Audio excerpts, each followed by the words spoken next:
Competing in only his second ATP tournament of the season, Alexander Zverev has defeated the fellow youngster Alex de Minaur 6-4, 6-4 in an hour and 15 minutes, notching the fourth win over the Aussie in as many matches.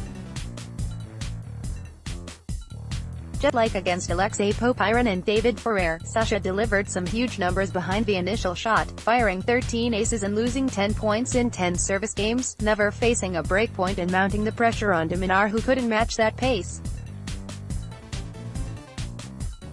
The Aussie fought well, although he fell on both breakpoints he had to play against, finishing his run in the quarterfinal and heading to Indian Wells for the first Masters 1000 tournament of the season.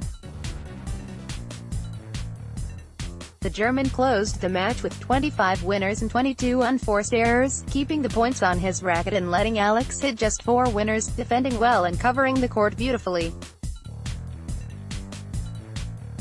The better-ranked player was in the zone from the very beginning, holding at 15 in games 2 and 4 and using a loose service game from the Aussie at 2-2 to score the break.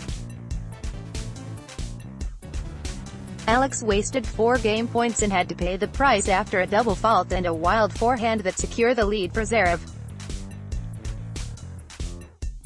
Sascha completed the set with 3 winners at 5-4 and a 24-shot rally that ended with a forehand error from the Aussie. Nothing changed in set number 2, Zverev sailed through his service games and he broke de Minaur at 15 in Game 7 after a weak backhand slice from his opponent, bringing the match home with a hold at 15 in Game 10 for the place in the semis. The 23-year-old Norrie is through to his 5th ATP semi-final and the first above the ATP 250 level, defeating Mackenzie McDonald 6-3, 6-2 in an hour and 23 minutes.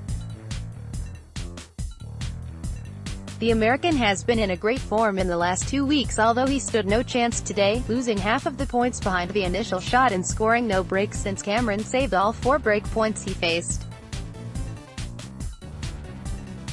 McDonald counted to 35 unforced errors, mostly from his forehand, while a former collegiate star tamed his shots nicely to have the edge from the baseline all the time. They both saved multiple breakpoints in the opening 2 games of the match before Norrie broke at love in Game 3 after a double fault from McDonald, cementing the advantage with a service winner in the following game for a 3-2-1 lead. Serving to stay in the set at 3-5, Mackenzie got broken again to hand the opener to Norrie, raising the level in set number 2 and creating a couple of break chances at 2-2. Cameron repelled both to keep the serve intact and he never looked back, breaking in the next game despite being 40-0 down and sealing the deal when Mackenzie netted a forehand in Game 8 to join Zverev in the last 4 and crack the top 50 for the first time in a career.